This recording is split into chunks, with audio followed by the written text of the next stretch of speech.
Have you ever wondered why you spend hours bent over tiny plastic cups, carefully planting seeds, only to end up with weak, fragile plants that barely survive transplanting? What if I told you that most of your hard work is actually destroying your chances of a massive summer harvest? Welcome to the ultimate guide to smart gardening. Today, we are talking about the 5 fatal seedling mistakes in the year 2026 that are secretly ruining your vegetable garden.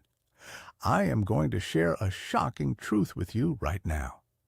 Doing less work will actually give you 3 times more tomatoes, cucumbers, and peppers. Yes, you heard that right.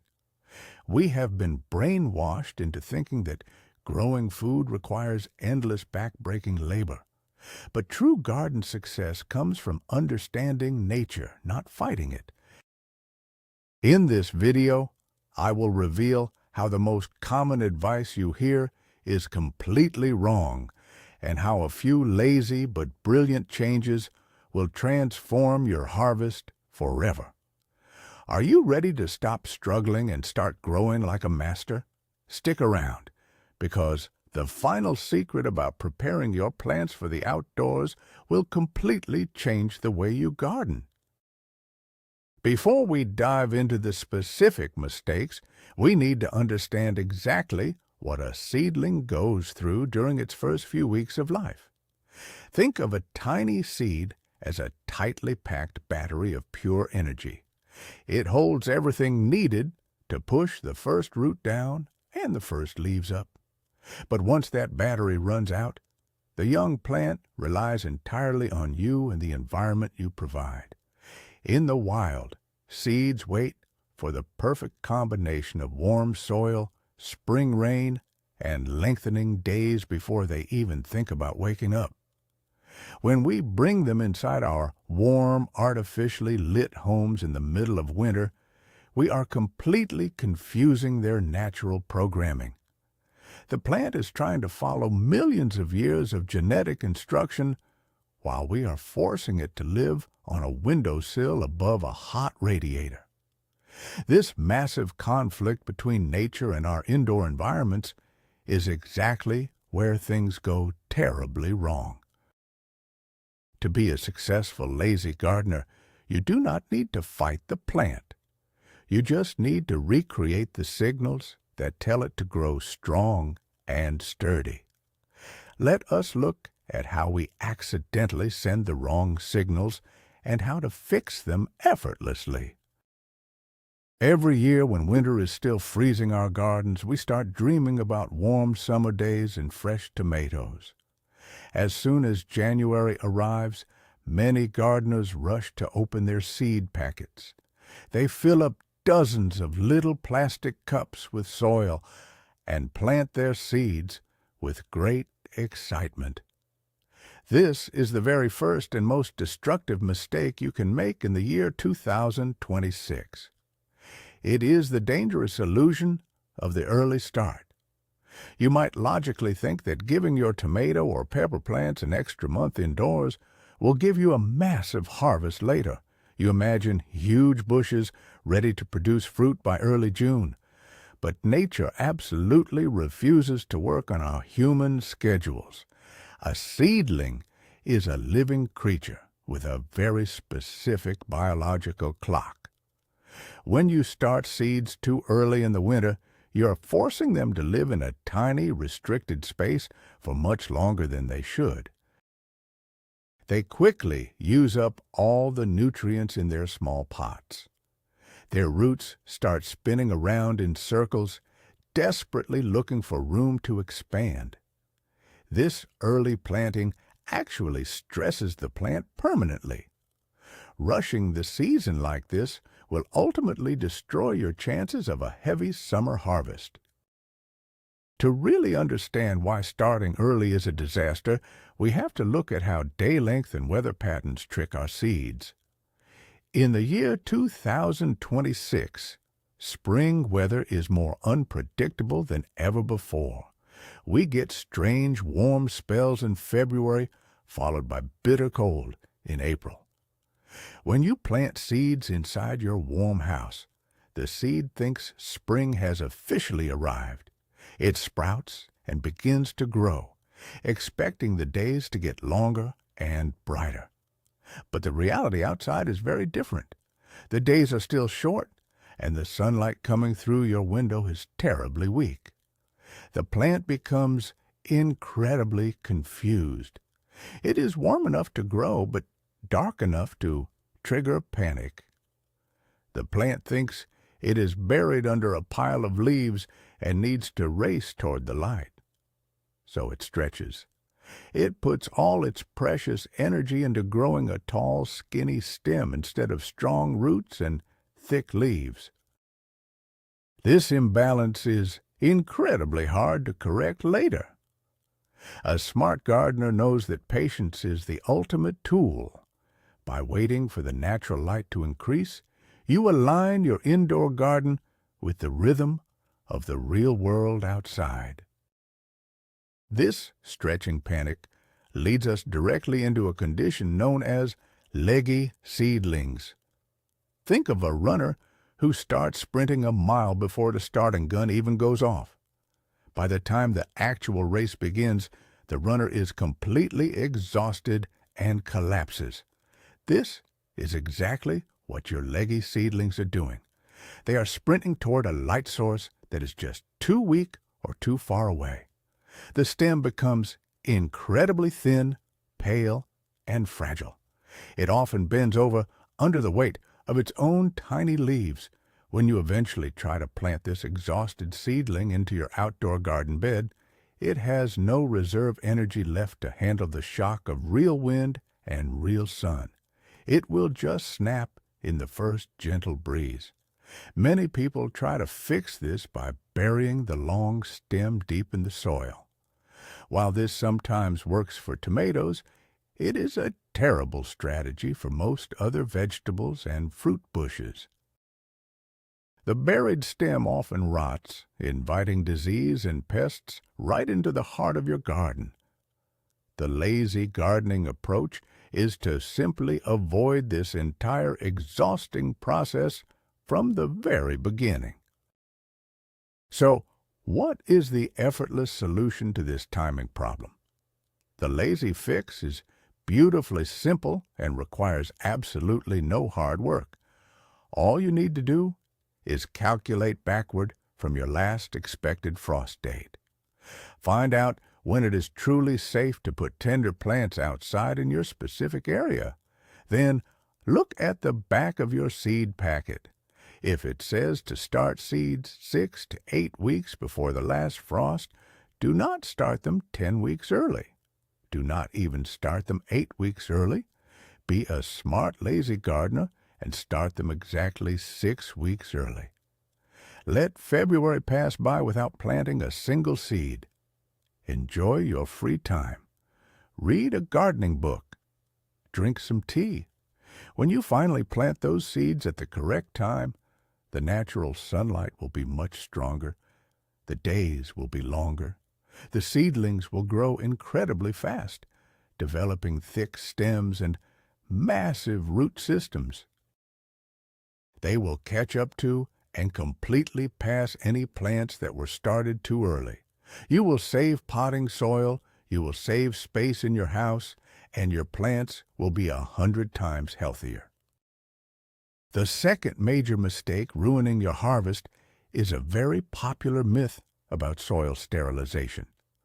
For decades, gardening books have told us that we need to create a perfectly clean environment for our baby plants. We are told to buy sterile seed starting mixes, or even worse, to bake our garden soil in the kitchen oven to kill off all potential diseases. People spend hours treating their soil like it needs to be ready for a hospital surgery. They pour boiling water over their dirt or microwave it to destroy any living organism inside. In the year 2026, we now know this is a complete disaster for plant health. This outdated advice comes from a fundamental misunderstanding of how plants actually eat and protect themselves. You are absolutely killing the good right along with the bad. By trying to be a perfectionist, you are working incredibly hard to guarantee that your seedlings will struggle. A sterile environment might sound safe, but in the biological world of your vegetable garden, sterile actually means dead and defenseless. Let us dive deeper into why sterile soil is actually a death trap for your seedlings. A healthy plant relies on a massive invisible army of beneficial bacteria and fungi. These microscopic helpers live right around the roots. They break down hard nutrients into a liquid soup that the plant can easily drink. They also form a protective shield around the root system.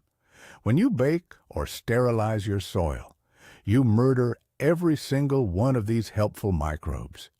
You are left with a dead, empty dirt powder.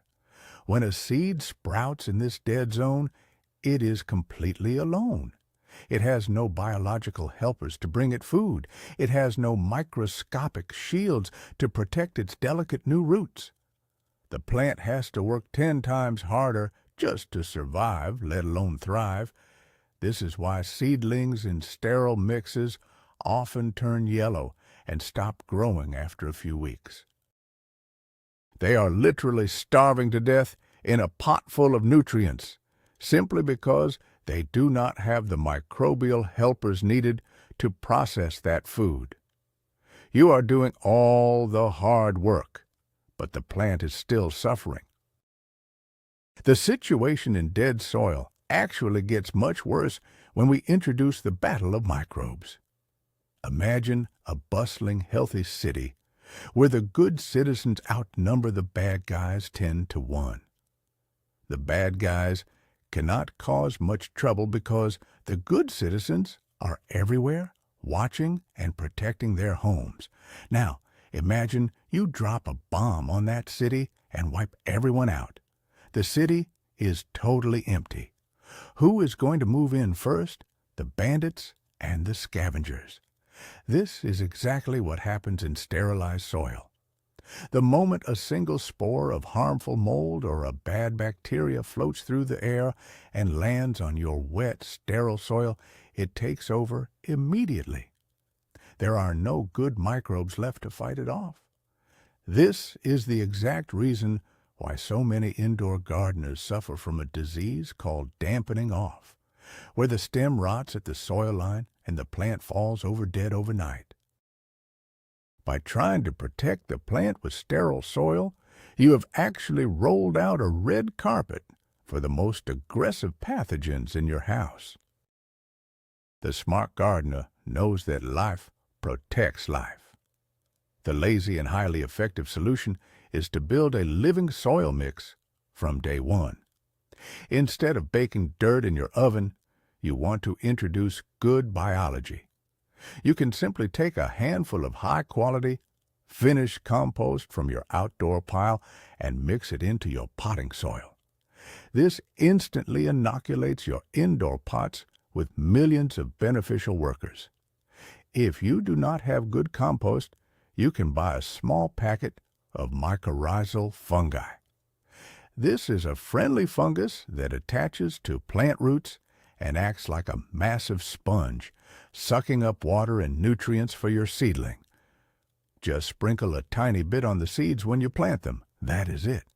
It takes 5 seconds and 0 physical effort. The good microbes will quickly colonize the pot, locking out the bad diseases and feeding your plant perfectly. Your seedlings will grow incredibly fast, deep green, and highly resistant to rot. You let the microbes do all the heavy lifting while you sit back and watch your garden thrive. Now we arrive at the third fatal mistake, which is driven entirely by our good intentions.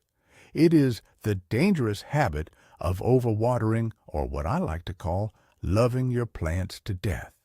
When we start a garden, we become a lot like anxious helicopter parents.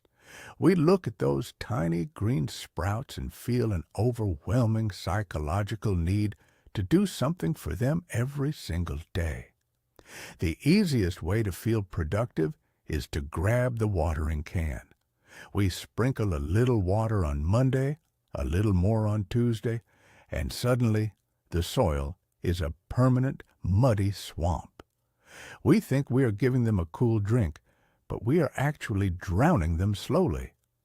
Plants do not need our daily interference.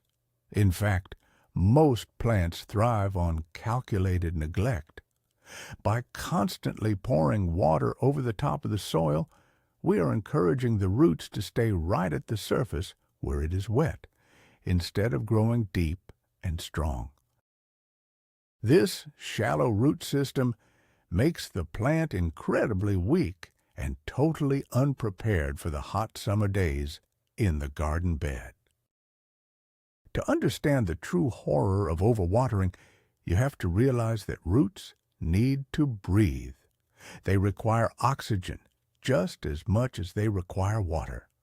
Soil is made up of tiny particles with small air pockets between them. When you constantly soak the soil, water fills up every single one of those air pockets. You're literally pushing all the oxygen out of the pot. Imagine someone holding your head underwater while telling you they are just trying to keep you hydrated. Your plants are suffocating. Without oxygen, the root system begins to rot and turn black.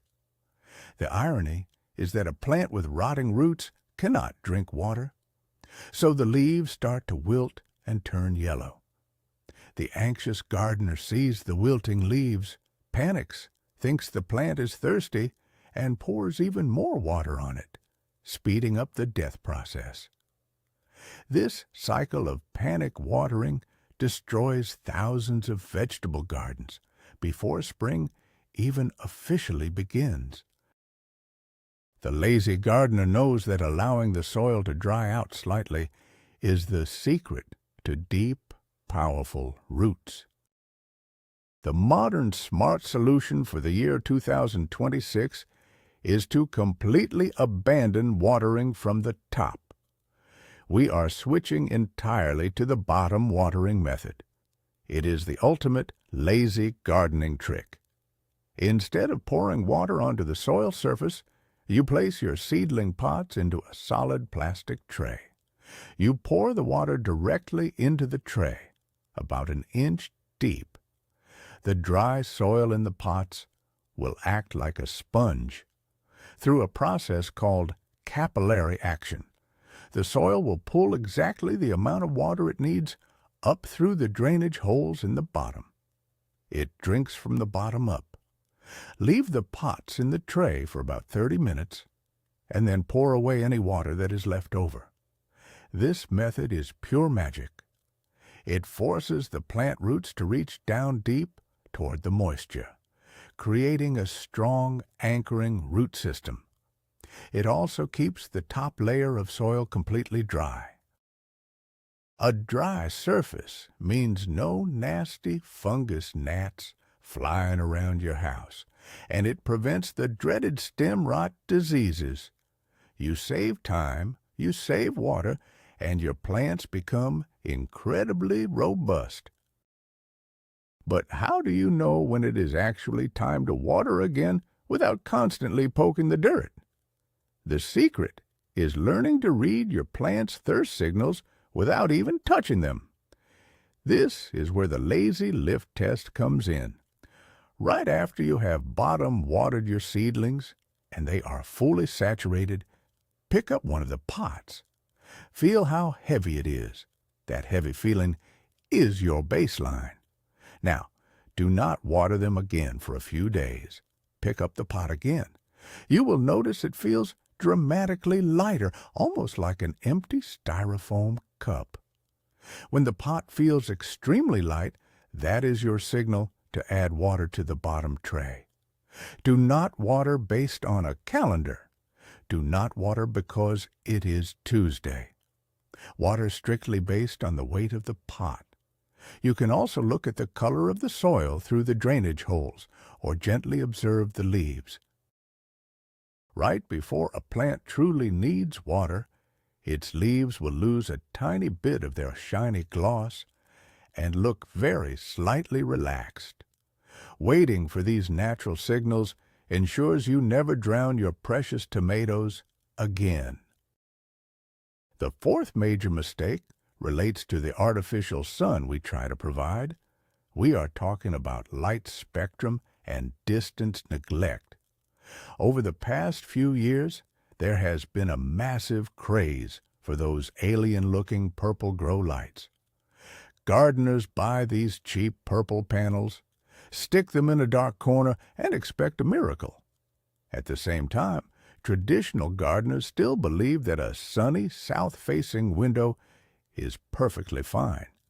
In the modern homes of 2026, with our energy-efficient glass that blocks vital light rays, a windowsill is practically a dark cave for a tomato seedling.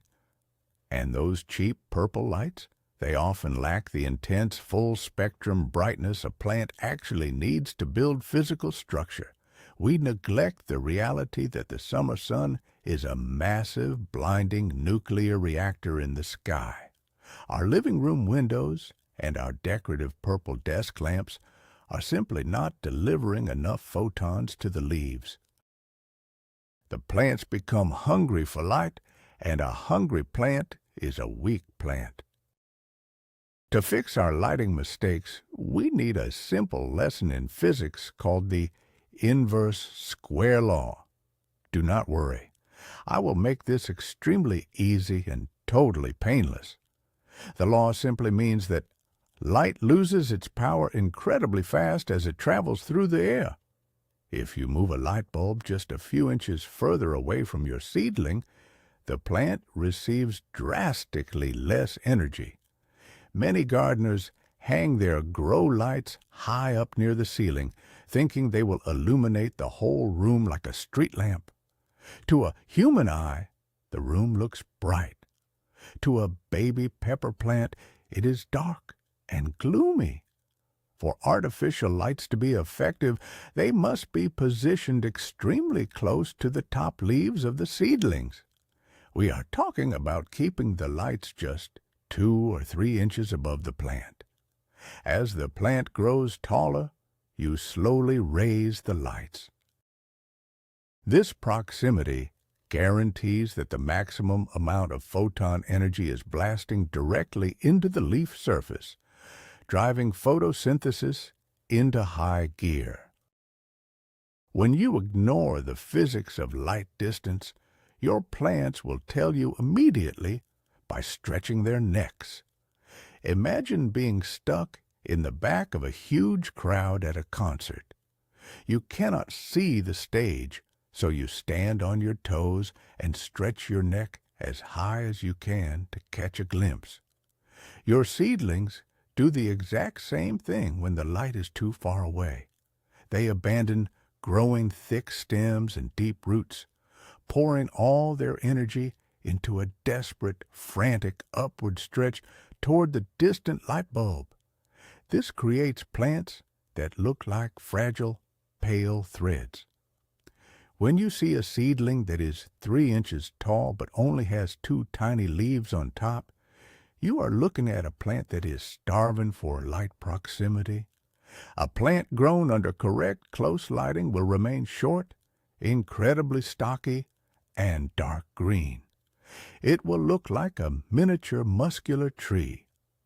That short, fat stem is exactly what you want. It is the superhighway that will pump massive amounts of water and nutrients to your future fruits. The lazy gardener's secret to perfect lighting does not involve spending hundreds of dollars on professional high-tech greenhouse equipment. You do not need fancy purple lasers. The smartest setup in 2026 is using ordinary, extremely bright, full-spectrum LED shop lights from your local hardware store. They are cheap, they use barely any electricity, and they provide brilliant white light that contains all the colors the plant needs. Hang these cheap shop lights on simple adjustable chains over your seedling trays. Keep them just 2 inches above the leaves. Turn them on when you wake up and turn them off when you go to sleep. Better yet, spend $10 on a mechanical timer and let the outlet do the remembering for you. 14 to 16 hours of bright, close, cheap white light will produce seedlings so thick and healthy your neighbors will think you bought them from a professional nursery. You set it up once and you forget about it until planting day. We have finally arrived at the 5th and absolute worst mistake you can make. You have watered perfectly, you timed it right, you used great soil and bright lights, you have beautiful, strong seedlings, and then you take them directly from your living room and plant them straight into the garden bed. This is the hardening off failure, and it is a complete tragedy. I call this the indoor pampered child syndrome. Your seedlings have lived a life of absolute luxury. They have never felt a harsh wind. They have never experienced a drop in temperature, and most importantly, they have never felt the direct, unfiltered, burning, ultraviolet radiation of the real sun. Even the brightest indoor grow light is nothing compared to the actual sun. When you move this soft, pampered plant outside abruptly, it goes into massive physiological shock. Its systems shut down, its leaves burn, and it often dies within 48 hours. You have wasted months of effort in a single afternoon. Let us talk about what actually happens during this environmental shock. Moving a seedling straight outside is exactly like taking a person who has been locked in a dark basement all winter and dropping them on a tropical beach at noon with no sunscreen. They are going to suffer severe burns instantly. Plant leaves have a protective waxy coating. Indoor plants do not build up this coating because they do not need it. When direct sunlight hits those unprotected leaves, the chlorophyll is destroyed. The green leaves turn paper white and crispy. We call this sun scald, and it is irreversible. At the same time, the outdoor wind whips the fragile stem back and forth, tearing the internal cell walls. The roots, shocked by the cold soil, stop drinking water. The plant collapses. Even if it survives this brutal torture, it will be so traumatized that it will stop growing for 3 or 4 weeks. While it sits there recovering, the lazy gardener who did things right is already seeing their plants double in size. The brilliant, lazy way to transition your plants is called progressive exposure, or hardening off. Yes, it takes a few days, but it guarantees a massive harvest. The goal is to slowly thicken the plant skin before the final planting.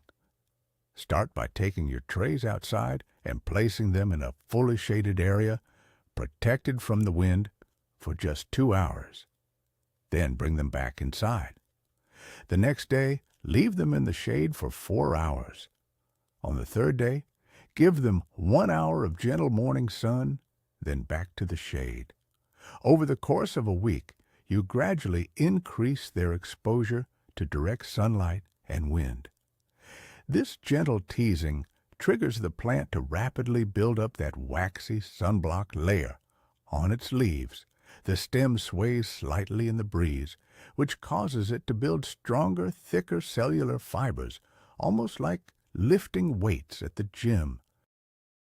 You are slowly introducing the pampered indoor child to the harsh realities of the wild without causing any panic or damage. The final payoff for taking this lazy but measured approach is truly spectacular. After a week of proper hardening off, your seedlings will actually look entirely different. The stems will be thick, rough, and slightly fuzzy. The leaves will be a deep, dark, leathery green. They are fully armored and ready for battle. When you finally dig a hole in your garden bed and plant this hardened warrior into the earth, it will not suffer a single day of transplant shock. It will not wilt in the afternoon sun. Instead, its roots will immediately grab hold of the garden soil and explode with furious growth. Because you avoided all 5 mistakes, your plant has maximum stored energy. It will flower earlier, resist pests effortlessly, and set more fruit than you ever thought possible. By simply understanding the biology of the plant and working with nature instead of fighting it, you have guaranteed yourself a summer of overflowing baskets and endless fresh vegetables. And there you have it, the absolute truth about growing perfect seedlings in the modern garden. We have unmasked the dangerous illusion of starting too early and discovered that waiting is actually your best weapon. We shattered the myth of sterile soil and learned to embrace the invisible army of good microbes. We stopped drowning our plants from the top and switched to the genius method of bottom watering. We learned that simple, cheap lights kept very close are infinitely better than expensive purple lasers. And most importantly, we unlocked the secret of progressive exposure, turning weak indoor sprouts into hardened garden warriors. The biggest turning point here is realizing that every single one of these corrections actually requires less physical labor from you. By stepping back and letting nature do the heavy lifting, you save money, you save time, and your future harvests will absolutely explode. Proper lazy care in the spring saves you months of frustration in the summer. Thank you so much for watching and learning with me today. If you want to continue turning your garden into a high-yielding paradise with minimum effort, please hit that subscribe button, give this video a like, and share it with a friend who loves tomatoes. Now, I have a question for you. Which of these 5 mistakes have you secretly been making, and what vegetable are you most excited to grow this year? Let me know in the comments below, and I will see you in the next video.